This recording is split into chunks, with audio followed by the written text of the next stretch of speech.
말씀은 히브리서 7장 11절로 22절 더 좋은 언약의 보증이라는 제목으로 살펴보도록 하겠습니다. 우리가 사는 이 세상에서는 공장이나 회사가 있어요.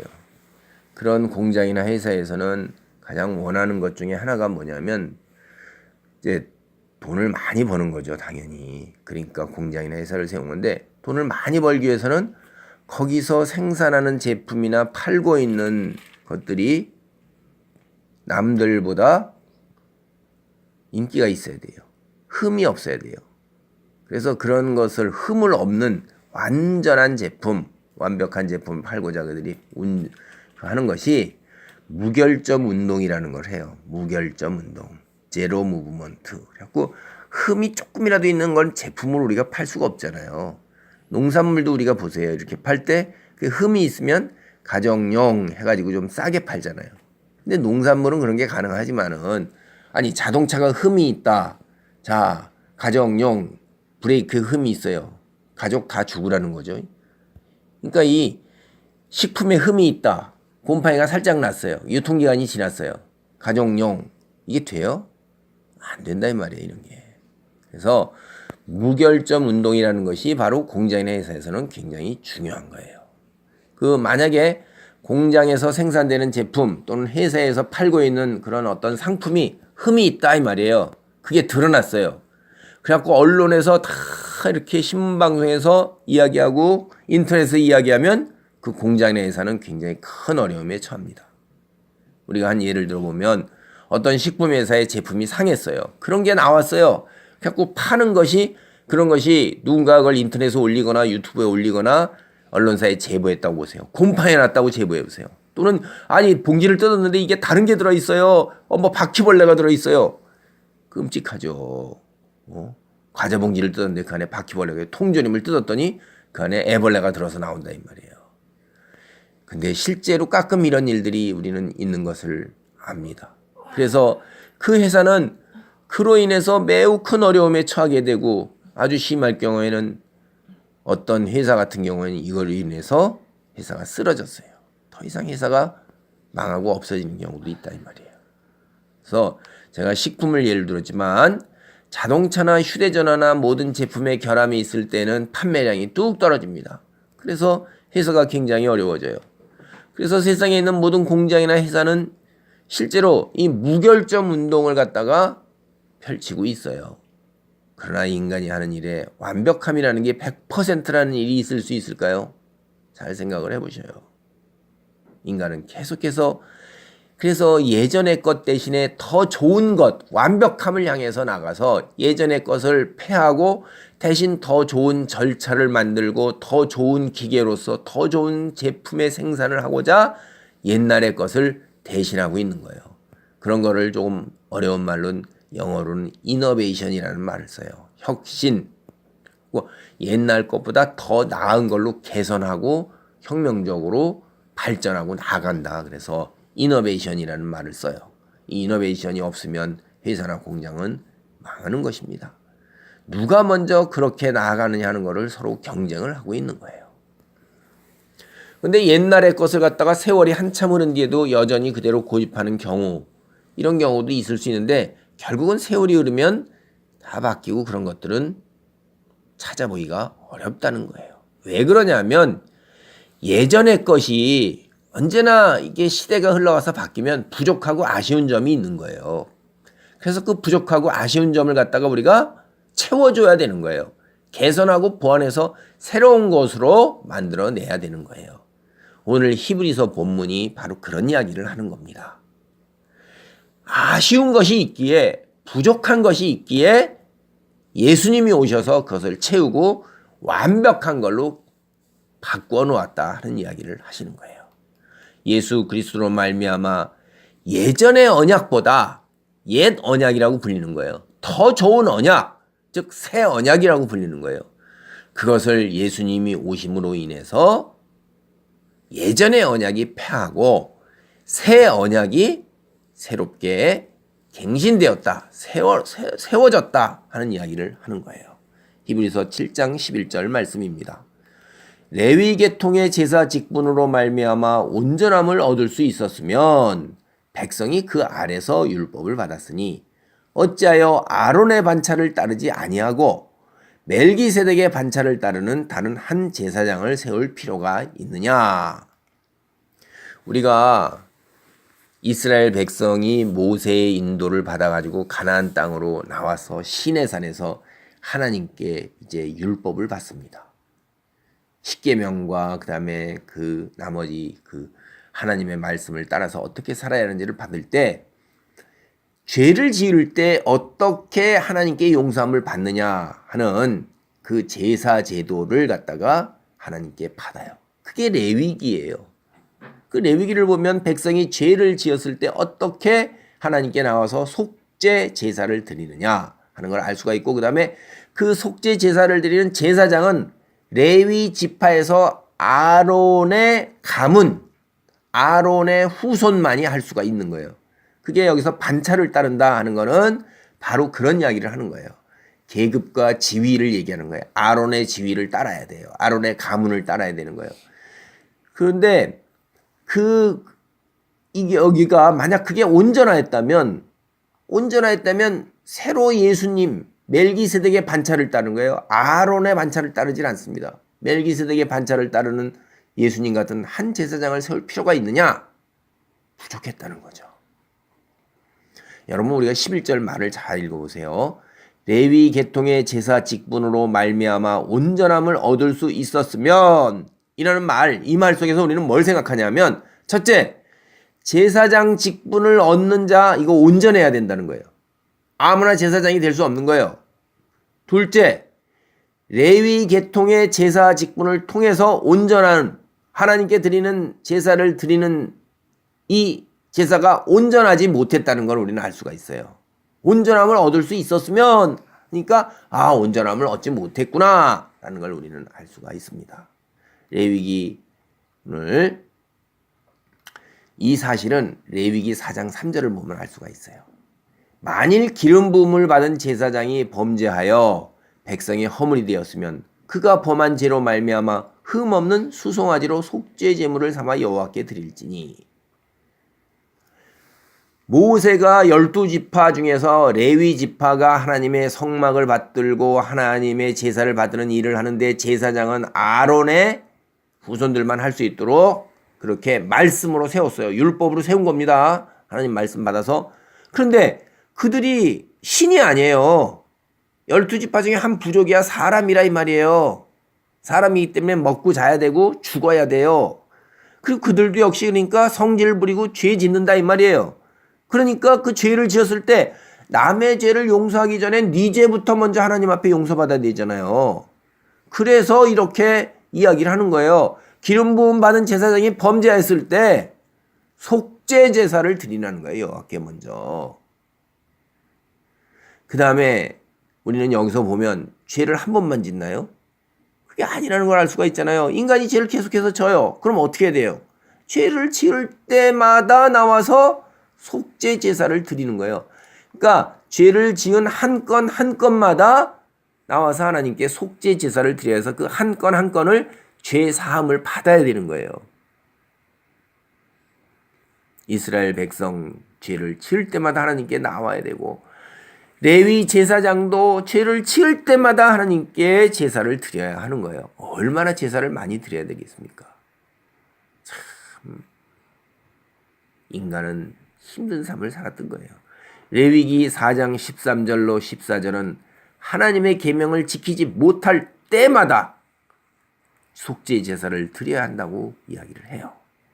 만일 이스라엘 온 회중이 여호와의 계명 중 하나라도 부지 중에 범하여 허물이 있으나 스스로 깨닫지 못하다가 그 범한 죄를 깨달으면 회중은 수송아지를 속죄제로 드릴지니 그것을 회막 앞으로 끌어다가.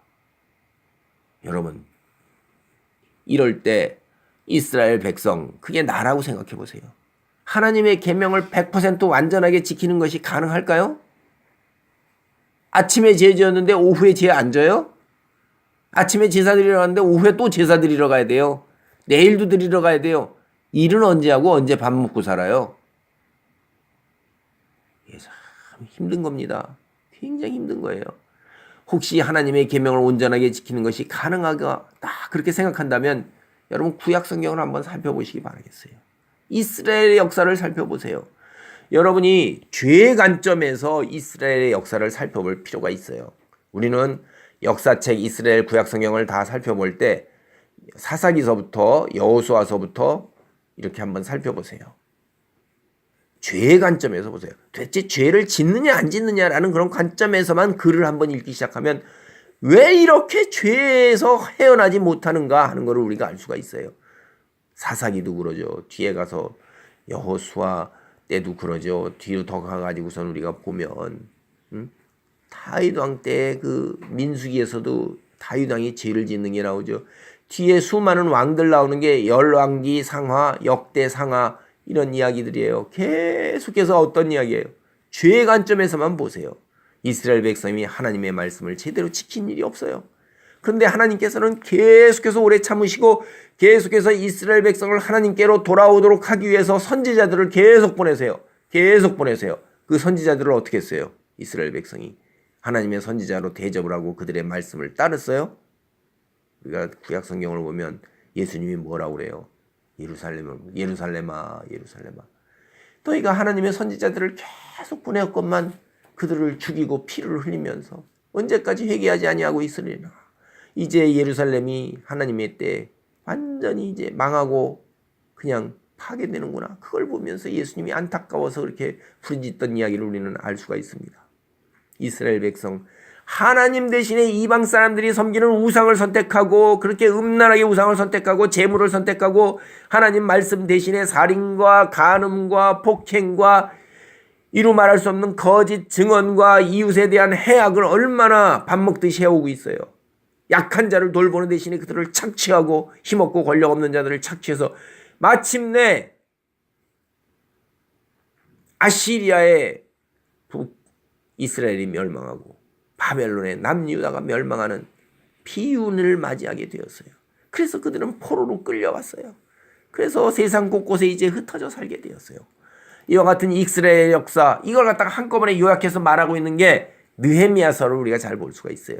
느헤미야가 끌려가고 난 다음에 그때 이제 제사장들이나 지각 있는 몇몇 사람들이 끌려가서 하나님의 백성인 우리가 이게 말이 되느냐. 아니 소위 자기들이 지옥의 불쏘시개라고 생각하고 영원히 저들은 다 지옥에 갈 자라고 생각했고 창조주 하나님을 알고 믿고 섬기는 자기네가 지옥의 불쏘시개라고 생각했던 하나님을 전혀 모르는 어둠에 속한 세력에 의해서 그들의 노예가 되어야 된다는 게 이게 하나님이 과연 계시기나 하는 거냐 하는 충격에 빠지는 거예요.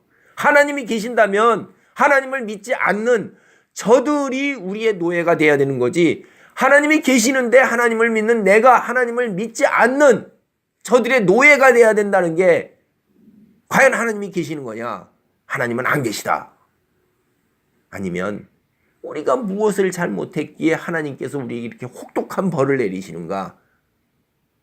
이 둘 중에 한 가지에 택해야 되는 거예요. 느헤미야가 깨달은 것이 있어요. 모세 율법을 받을 때 여러분이 성경을 잘 읽어보세요. 이미 전능하신 하나님이므로 이들이 하나님을 결코 계속해서 일관되게 섬기지 못할 것을 알고 계셔서 모세도 봤던 거예요. 여호수아도 봤어요. 그거를 이 백성들이 얼마나 마음이 곱고 완악한지 10가지 재앙 속에서 홍해바다 속에서 만나를 그렇게 먹여주고 밤에는 불기둥이요 낮에는 구름기둥으로 인도하면서 이방 민족들을 다 앞장서서 쳐부시는 하나님의 놀라운 손길을 보면서도 그들은 계속해서 이방 신들을 섬기고 음란하게 그쪽으로 나아가자는 거예요. 처음서부터 죄를 짓기 시작하잖아요. 나오면서부터. 그러니까 모세가 뭐라고 그래요? 너희가 죄를 지으면서 하나님을 섬기지 아니하면 먼 이방 나라로 끌려갈 것이라고 이 얘기를 하고, 여호수아도 그런 얘기를 하면서 나와 내 집은 오로지 하나님만을 섬기겠노라 이렇게 얘기를 했던 거예요. 근데 하나님이 그 오랜 기간을 참고 또 참으면서 이스라엘 백성이 돌아오기를 기다렸다가 마침내 그 죄악의 목전까지 찼을 때 하나님께서 그들을 한 칼에 날려버리신 것입니다. 느헤미야가 비롯한 끌려간 그 지도자들이 그것을 깨달았던 거예요. 여러분 다니엘서를 보면 다니엘이 하나님은 안 계셔 우리가 노예가 되었는데 안 믿는 나도 저쪽 편에서 해야지. 바벨론이 섬기는 신을 내가 섬겨야지. 그렇게 했어요? 그들은 하나님을 섬겼잖아요. 자기의 죄악으로 인해서 이렇게 끌려왔다는 걸 아는 거예요. 그래서 느헤미야가 이렇게 얘기를 하고 있는 겁니다. 9장 26절로 31절. 그들은 순종하지 아니하고 주를 거역하며 주의 율법을 등지고 주께로 돌아오기를 권면하는 선지자들을 죽여 주를 심히 모독하였나이다. 그러므로 주께서 그들을 대적의 손에 넘기사 그들이 곤고를 당하게 하시며 그들이 환난을 당하게 주께 부르짖을 때 주께서 하늘에서 들으시고 주의 크신 긍휼로 그들에게 구원자들을 주어 그들을 대적의 손에서 구원하셨거늘. 사사기가 내내 이런 이야기잖아요. 그들이 평강을 얻은 후에 다시 주 앞에서 악을 행함으로 주께서 그들을 원수들의 손에 버려두사 원수들에게 지배를 당하게 하시다가 그들이 돌이켜 주께 부르짖음에 주께서 하늘에서 들으시고 여러 번 주의 긍휼로 건져내시고 이스라엘의 사사기 이후의 역사를 얘기하는 거예요. 주의 긍휼로 건져내시고 다시 주의 율법을 복종하게 하시려고 그들에게 경계하셨으나 요시아의 개혁도 있고 아시아의 개혁도 있죠. 그 다음에 나머지들은 거의 그러질 않았어요. 그들이 교만하여 사람이 준행하면 그 가운데에서 삶을 얻는 주의 계명을 듣지 아니하며 주의 규례를 범하여 고집하는 어깨를 내밀며 목을 굳게 하여 듣지 아니하였나이다. 그러나 주께서 그들을 여러 해 동안 참으시고 또 주의 선지자들을 통하여 주의 영으로 그들을 경계하시되 그들이 듣지 아니하므로 이사야를 보냈죠. 끝에 가서 아모스를 보냈죠. 얼마나 많은 선지자를 계속해서 그들의 마지막 때까지 보내십니까? 엘리야도 보내고 계속 보냈는데 열방 사람들의 손에 넘기시고도 주의 크신 긍휼로 그들을 아주 멸하지 아니하시며 버리지도 아니하셨사오니 주는 은혜로우시고 불쌍히 여기시는 하나님이시니이다. 느헤미야와 비롯한 에스라를 비롯해서 우리가 끌려갔을 때 에스더의 역사도 있죠. 모르드게도 있죠. 하나님께서 어떻게 해요? 유다 사람들을 다 없애버리셨습니까? 믿는 사람들 다니엘과 그의 친구들을 남은 자들을 남겨놓으셨던 거예요.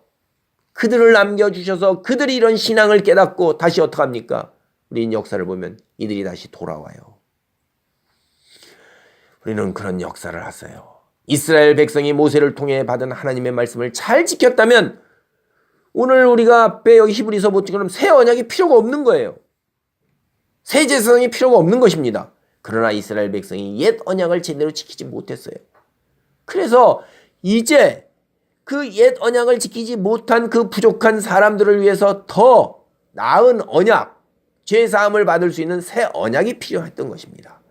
그래서 그 새 언약은 레위 계통의 반차를 따르는 레위 계통의 후손에서 세워지는 제사장이 아니라 성경의 표현대로 하면 멜기세덱의 반차를 따르는 새로운 제사장을 세워야 했던 것입니다. 히브리서 7장 12절 말씀입니다. 제사 직분이 바뀌어졌은즉 율법도 반드시 바뀌어지리니 후에. 그러니까 이제 레위 계통의 제사장이라면 구약 성경에서 얘기한 대로 속죄 제사를 짐승을 잡아서 드려야 되는 거예요. 그런데 멜기세덱의 반차는 신비한 인물이에요. 성경에 끝도 없고 족보도 없고 어디서 왔는지도 모르는 신비한 인물, 영원한 제사장 직분, 이 반차를 따라서 세울 필요가 있는 거예요. 그렇다면 그 제사장 직분이 바뀌어졌잖아요. 그러면 이제 어떻게 돼요? 하나님의 말씀, 제사 제도도 바뀌어지는 것입니다. 제사장이 바뀌었기 때문에. 그게 7장 12절 말씀이에요. 레위 계통의 제사장직과 그 하나님 말씀 율법 사이에는 밀접한 관계가 있는 거예요. 그 율법에 따라서 제사장으로 세워졌고 그 율법에 따라서 제사 제도를 마련한 율법에 따라서 제사를 드려야 되는 거잖아요. 하나님 말씀을 지키고 살면 큰 축복을 받고 반대의 경우에는 무서운 심판을 받는다는, 이게 옛 언약이고 옛 약속이에요. 하나님과 이스라엘 백성 사이에. 자비롭고 은혜롭고 노하기를 더디하시는 하나님, 이스라엘 백성에게 죄 용서함 받을 길을 마련을 해주셨는데도 레위 계통의 제사장을 세워서 그들의 백성이 죄를 지을 때 속죄 제사를 드려서 용서함 받을 길을 마련해 주셨는데도 끝까지 이들은 그 제사 제도를 조차도 따르지 않는 거예요.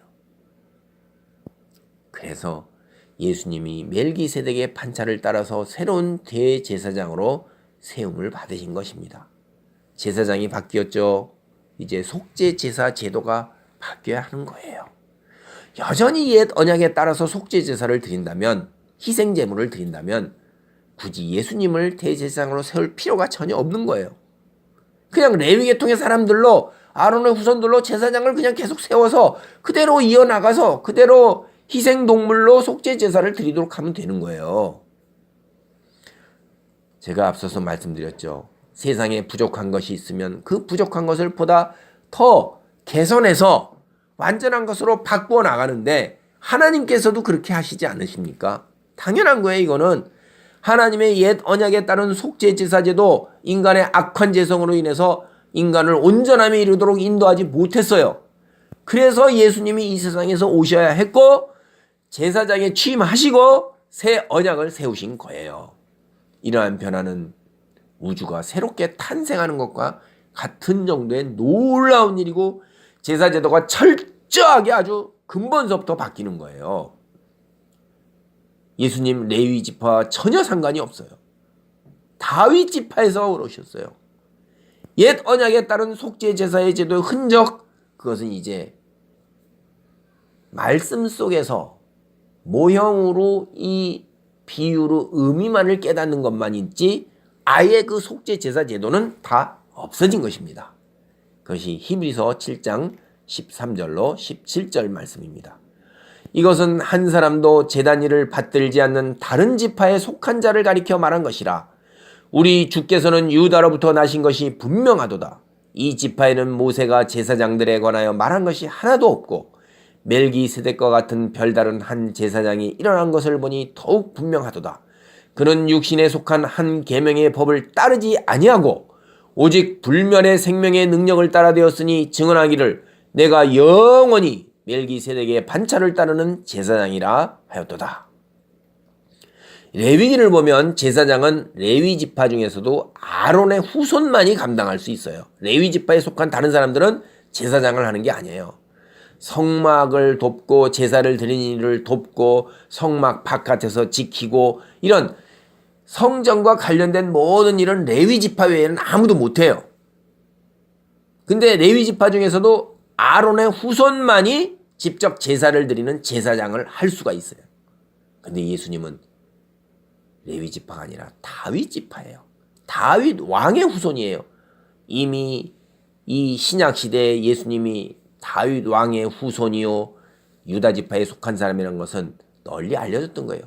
예루살렘 입성했을 때 뭐라고 그랬어요? 맹인이, 눈먼 사람이 다윗의 후손이요 나를 불쌍히 여기서 내 눈을 띄워주소서. 이미 그때 당시에 이렇게 예수님이 오셨을 때 예수님이 다윗 왕의 지파라는 것이 다 이미 널리 알려진 사실이에요. 그래서 그 맹인조차도 그렇게 얘기를 했던 거예요. 그럼에도 불구하고 예수님께서 어떻게 제사장이 되실 수가 있어요? 이스라엘 민족은 레위 지파 외에는 제사장이 안 되는 건데, 그 사실 자체가 이제 모세 율법을 따라 예수님이 제사장이 된 것이 아니라는 거고 모세 율법이 폐해졌다는 거예요. 성경에 나오는 멜기세덱 정말로 신비한 인물이에요. 우리가 창세기에 멜기세덱이 나와요. 아브라함이 돌아오다가 멜기세덱 제사장에게 11조를 드려요. 아브라함이면 아브라함 뒤에 이삭이 나오고 야곱이 나오고, 그리고 야곱에서 12아들이 나와서 이스라엘 민족이 애굽 땅에 가서 430년을 지나야지 이제 나와서 레위 지파가 제사장이 되는 그 율법의 말씀을 하나님께 모세가 받아서 이스라엘 백성에게 얘기하는 거예요. 도대체 몇 년의 세월이 앞서 있어서 멜기세덱이 이미 제사장으로 있는 거예요. 응? 레위 지파가 제사장이 되기 전에 멜기세덱은 이렇게 신비로운 인물이에요. 이스라엘 민족의 조상이 살았던 아브라함 시대에 이미 제사장이 있단 말이에요. 아브라함 때 레위는 꿈도 꾸지 못해요. 알 수도 없는 거예요. 그래서 이걸 먼 후손이라는 걸 아브라함의 허리에 있었다, 이렇게 얘기를 표현하는 성경은 비유적으로 하고 있는 겁니다. 예수님은 레위 지파를 따르는 것이 아니라 멜기세덱의 반차를 따라서 제사장이 되었습니다. 이것을 히브리서 7장 16절이 아주 구체적으로 이야기하고 있어요. 레위 지파는 육신에 속한 계명의 법을 따라서 제사장이 되었어요. 예수님은 불멸의 생명의 능력을 따라서 제사장이 되었어요. 여기에서는 레위 지파에 속한 제사장과 멜기세덱의 반차를 따라 제사장이 된 예수님을 서로 대조하고 있어요. 맞서게 하고 있어요. 그래서 이 둘 사이의 차이점이 뭔가 그거를 분명히 우리로 하여금 깨닫게 하고 있습니다. 모세 율법을 따르는 제사장 레위 지파 아론의 후손이에요. 이 사람은 육체적 생명을 이어가는 가문을 기준으로 한 거예요. 이거는 그냥 내가 제사장이 될 만한 능력이 있어요. 믿음이 있어요. 인격이 있어요. 이거 아니에요. 눈 떠봤더니 내가 아론의 후손이다. 그럼 나 제사장이에요. 눈 떠봤더니 내가 다윗의 후손이다. 나는 절대 성막 근처에도 못 가요. 일 못해요. 이게 뭐예요? 제사장이 된 기준이 뭐라는 거예요? 육체예요, 육체. 유전이에요, 유전. 조상 잘 만나야 되는 거예요. 단순히 레위지파 아론의 후손이 제사장이 되어야 한다는 모세 율법 따라 제사장이 되기 때문에 이게 그냥 육체에 속한 계명이라 이 말이에요. 이거는 그 이상이 아니에요. 그런데 예수님 어떤 분이셔요? 우리가 알잖아요. 하나님의 아들이세요. 하나님의 나라를 상속받은 통치자, 왕 중 왕이라 이 말이에요. 인류의 죄를 대속할 수 있는 능력을 지닌 흠이 없으신, 죄가 없으신 하나님의 아들로서 이 땅에 육체의 모습으로 Man, Son of Man, 인간의 아들, 육체의 모습으로 오셨다는 거예요. 예수님은 모세율법이 아니라 히브리서 7장 17절에 모두 내가 영원히 멜기세덱의 반차를 따르는 제사장이라는 하나님의 말씀을 따라서 제사장이 된 거예요. 하나님이 제사장으로 직접 임명하신 거예요. 모세가 율법에 따라서 제사장이 되라고 레위 지파는 그랬지만 예수님은 하나님이 직접 제사장, 어떤 제사장? 영원한 제사장. 육신에 속한 것이 아니라 영원한 불멸의 생명의 능력을 지닌 하나님의 아들이셔요. 그 하나님의 아들이 제사장이 된 것입니다. 영원한 제사장이에요. 불멸의 생명이 없어지지가 않아요. 레위지파 아론의 제사장 어떻게 돼요? 죽으면 그 아들이 제사장을 이어가는 거예요. 죽음에 의해서 제사장직이 이어지는 거예요. 아버지가 죽으면 아들, 아들이 죽으면 손자, 손자가 죽으면 증손자. 예수님의 제사장직은 어떻게 해요? 예수님 돌아가시지 않으세요. 한 번 제사장은 영원한 제사장. 우리 세상 사람들도 참 웃기는 말 하는데 뭐 한 번 어쩌고 저쩌고는 영원한 어쩌고 저쩌고 이렇게 떠드는 사람인데 영원해요? 죽어요. 끝나요. 근데 그 영원한 그것은 아들한테 이어지지가 않죠. 예수님은 어떠세요? 한 번 아닌 영원한 제사장. 하나님이 그렇게 하신 것입니다. 히브리서 7장 18절로 19절 말씀입니다. 전에 있던 계명은 연약하고 무익함으로 패하고 율법은 아무것도 온전하게 못할지라 이에 더 좋은 소망이 생기니 이것으로 우리가 하나님께 가까이 가느니라. 여기서 이야기하는 말은 제사장직과 관련해서 율법이 연약하다는 거예요. 계명 연약하다는 거예요. 율법이 가치가 있지만은 율법만으로는 생명과 활력을 제공하지 못하였다는 것입니다.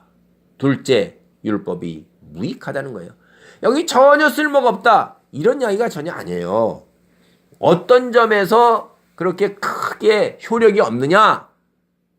하나님 앞에 서야 하는 죄인인데 이 죄인을 완전히 의인으로 만들어서 퍼펙트하게 100% 의인으로 만들어서 하나님 앞에 서게 하는데 부족하다는 거예요. 거기에 부족했다는 거예요. 거기에는 크게 효력이 없다는 거예요. 셋째, 율법은 그래서 연약하고 무익해서 어떻게 되는 거예요? 그래서 패할 수밖에 없다는 거예요. 율법이 연약하고 무익했기 때문에 패하게 되었어요. 그러면 뭔가 새로운 율법, 새로운 계명이 있어야 되잖아요. 패한 걸로 끝나면 그게 어떻게 됩니까? 하나님의 온전하심이 드러나지 않는 거죠. 하나님은 그런 분이 아니셔요. 패하게 된 사실, 이건 우리는 이것이 없어졌으므로 이제 보다 더 좋은 것이 드러났구나라는 큰 소망을 가질 수 있는 거예요. 우리가 하나님 앞에 죄인으로밖에 못 서는데 이제 하나님이 그걸 패했으니까 이제 우리가 의인으로 설 수 있는 새로운 길이 열리게 되었구나라는 소망을 가질 수 있게 되는 거예요. 맞습니다. 새로운 제사제도와 새로운 제사장을 하나님께서 세우신 거예요. 그것을 하나님께서 세웠다는 걸 말하는 게 7장 20절로 22절입니다. 또 예수께서 제사장이 되신 것은 맹세 없이 된 것이 아니니 그들은 맹세 없이 제사장이 되었을 때 오직 예수는 자기에게 말씀하신 이로 말미암아 하나님이죠. 맹세로 되신 것이라. 주께서 맹세하시고 하나님이 맹세하신 거예요. 뉘우치지 아니하세요. 하나님은 맹세한 거를 후회하지 않으시잖아요. 내가 영원히 제사장이라. 예수님이 영원히 제사장이 된 거예요. 이와 같이 예수는 더 좋은 언약의 보증이 되셨느니라. 예수님의 제사장직은 레위 계통 자손의 제사장직과는 아주 근본적으로 다른 거예요. 비교가 될 수가 없는 거예요. 레위 자손은 손에 맹세도 안 하고 아버지 죽으면 그냥 저절로 취임했어요. 요새 대통령도 성경에 손을 얹고 맹세를 하는데, 맹세라는 관점에서 볼 때 이게 참 당연히 되는 거예요. 그러나 예수님은 하나님께서 맹세하셨어요. 하나님께서. 그래서 제사장직을 맡게 되신 것입니다. 아니, 세상을 창조하신 하나님께서 맹세하셨으면 어떤 제사장이에요? 예수님은 영원한 제사장직이죠. 그리고 하나님 그 맹세는 변함이 없으신 것입니다. 우리를 향하신 하나님의 사랑, 언약, 그건 변함이 없는 거예요. 예수님께서 이 세상에 오셔서 십자가 위에서 돌아가신 일, 그게 바로 자기 자신을 속죄 제물로 드리는 희생 제사를 드리신 사건이에요. 우리는 성경을 다 알잖아요. 예수님 자신이 제사장이 되어서 자기 자신을 희생 제물로 속죄 제사를 직접 드리셨어요. 이것이 모세율법에 따른 제사장직이 폐해지고 하나님 맹세에 따라서 예수님이 대신하여 영원히 제사장 되심으로 인해서 일어난 정말로 우주적인 변화라는 거예요. 지금까지 성경 말씀을 근거로 생각을 해보시기 바랍니다. 예수님의 제사장 직분과 레위 자손의 제사장 직, 이거는 비교하는 것 자체가 말이 안 된다는 거예요. 그 차이로 인해서 새 언약이 옛 언약을 대신하게 된 거예요. 예수님이 계시다는 것, 예수님이 이 땅에 오셨다는 것, 예수님이 돌아가셨다 사흘 만에 부활하셨다는 것, 예수님 자체가 새 언약의 보직인 것이에요. 예수님이 멜기세덱의 반차를 따라 영원히 제사장이 되었다는 이 사실 자체, 하나님께서 우리에게 주신 새 언약의 살아있는 증거인 것입니다. 예수님으로 인하여 오늘을 사는 그리스도인, 이제 한 사람도 빠짐없이 다 새 언약 아래에 있게 된 것입니다. 예수님이 제사장 되심으로 인해 오늘날 우리에게는 하나님의 놀라운 은혜, 구원의 은혜, 하나님 앞에 죄가 전혀 없는 의인으로 설 수 있는 길이 열리게 된 것입니다. 모든 인류가 하나님의 큰 은혜 안에 머무는 그리스도인이 되기를 소망합니다. 아멘.